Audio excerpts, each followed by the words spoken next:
Hey, welcome back to the channel. If you're new here, my name is Brandy. Today I'm going to teach you how to make Mississippi roast.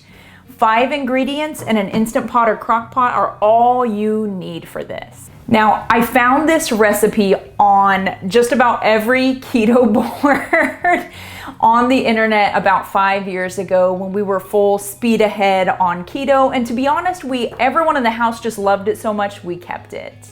I was given some cuts of meat that I don't typically use on a normal basis, and when I started looking it up to figure out what to do with it, because I just wasn't familiar, it looked like roast and stew were perfect for these particular cuts, and so I thought, what better time? Let's go ahead and use it. You can set this in the morning before you leave for work, or before you're geared up, after breakfast, whatever you want, and let it cook low and slow all day. Give those flavors a chance to mingle. Or if you're in a hurry, throw it in when you get off work or when you get home, or about an hour before you'd like to eat it. We're gonna go ahead and get into that recipe, but like I said, this is gonna be the easiest recipe you've made that you can remember. First, you're gonna cut your meat open or take it out of its packaging and put it down inside. And you don't need a rack. You can just put it directly into your Instant Pot or your crock pot. And my meat is a little bit frozen, so I'll probably just add another 15 minutes onto it, and that should do it just fine.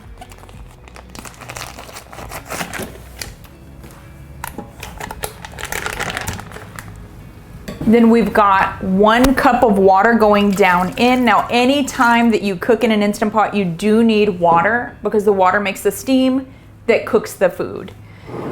From there, we also need 1 pack of ranch dressing. Now, you guys know I use the big bulk, and I'm almost out of this one, the big bulk ranch dressing, which is 3 tablespoons is 1 packet. So just sprinkle that down over. You don't need to mix this up or cut it or do any of that wildness.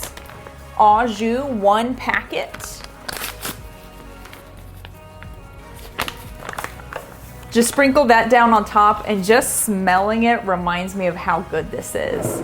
Okay, from there we've got a jar of pepperoncinis, and it is because of this recipe. I never ate these in life before there was Mississippi roast.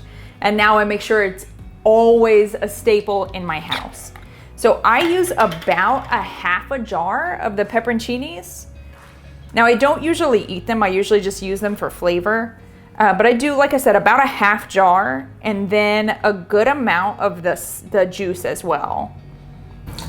And just a little bit of that juice, but do leave enough for the other pepperoncinis to still be covered. And this is the last thing, guys, just a stick of butter.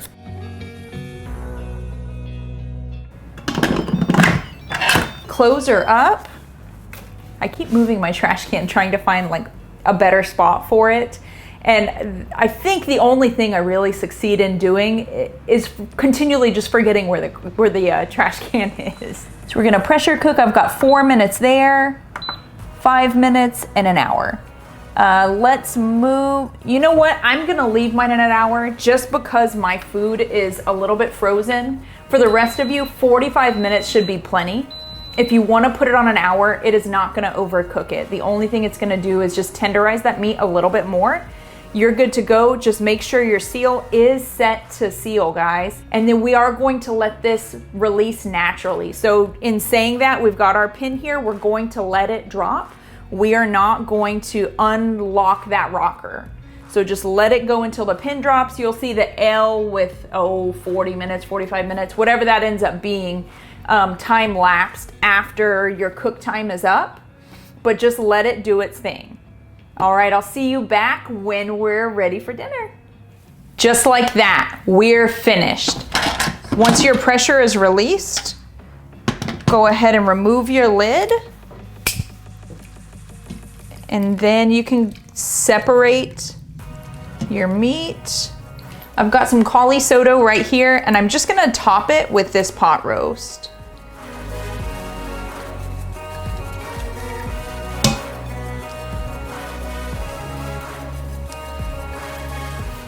Guys, it is so rich and flavorful, and the creaminess of the caulisotto against the tang of the pepperoncinis and the juice that it came in What a balance.